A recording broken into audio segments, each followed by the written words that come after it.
आज आपण उरलेल्या भातापासून एक नवीन पदार्थ करणार आहे, भाताची भजी. त्यासाठी लागणारे साहित्य: शिळा भात, बेसन, आलं लसूण पेस्ट, तिखट मसाला, मॅगी मसाला, हळद, मीठ, कांदा, कोथिंबीर. आपण त्या भातामध्ये सगळं मिक्स करून घेऊया. पहिलं टाकायचं बेसन,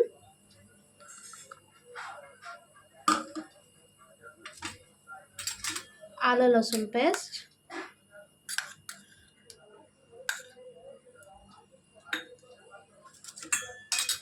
तिखट मसाला,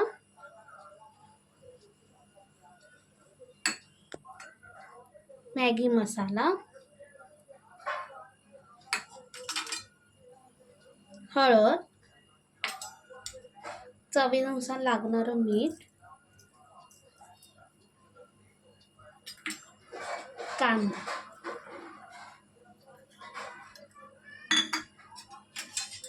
आणि बारीक चिरलेली कोथिंबीर.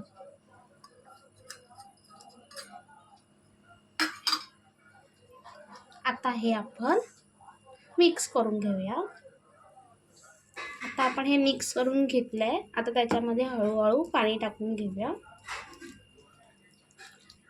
थोडंच पाणी टाकायचं. आता आपण हे सगळं मिक्स करून घेतलं आहे. त्यासाठी आपण अर्धा पेला पाणी यूज केलं आहे. आता आपण हे तळण्यासाठी आपलं सारण तयार झालं आहे. तळण्यासाठी तेल तापवलं आहे. आता आपण या मिश्रणाचे गोळे करून तेलात सोडूया. तळण्यासाठी कढईमध्ये तेल ठेवलं आहे. आता आपण भजी त्याच्यात टाकून घेऊ. आता आपण सर्व भजी त्याच्यामध्ये टाकून घेतले आहेत. ते आपण आता परतून घेऊया. तेल तापल्यामुळे भजीला कलर लवकर आला.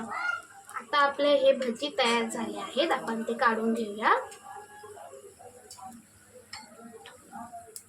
आणि उरलेल्या मिश्रणाचे सगळे भजी तयार करून घेऊया.